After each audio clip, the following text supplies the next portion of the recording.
एक बार एक गांव में एक साधु रहता था। वह भगवान में बहुत मानता था। वह लगातार एक पेड़ के नीचे बैठकर तपस्या करता था।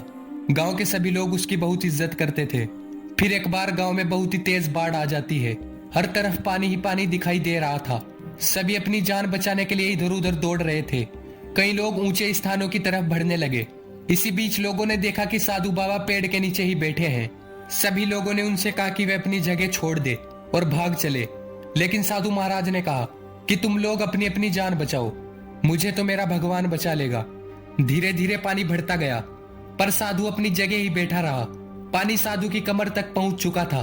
फिर इतने में ही उसके पास से एक नाव गुजरी। उस नाव में एक आदमी था। उसने कहा कि हे साधु महाराज, आप इस नाव पर आ जाए, मैं किसी सुरक्षित जगह पर आपको पहुंचा दूंगा।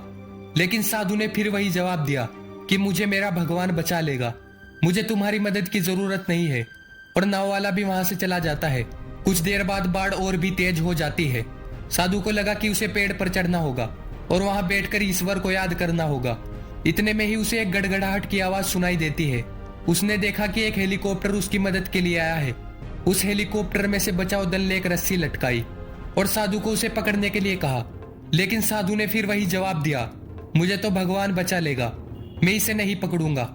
और फिर बचाव दल भी ये सुन वहां से चला जाता है। कुछ ही देर बाद बाढ़ की बड़ी बड़ी लहरों में साधु बह गया और मर गया। मरने के बाद साधु महाराज स्वर्ग पहुंचे तो उन्होंने भगवान से पूछा कि मैंने आपकी आराधना इतने सच्चे मन से की और फिर भी मैं डूब कर मरा, तुम मुझे बचाने क्यों नहीं आए? आपने ऐसा क्यों किया? भगवान ने साधु महाराज से कहा कि अरे मूर्ख, मैं तो 3 बार तुम्हारी मदद करने के लिए आया था। एक बार गांव के लोगों के रूप में, और दूसरी बार नाव वाले के रूप में, और तीसरी बार बचाव दल के रूप में। लेकिन तुम मुझे पहचान नहीं पाए और बाढ़ तुम्हें अपने साथ बहाकर यहाँ ले आई।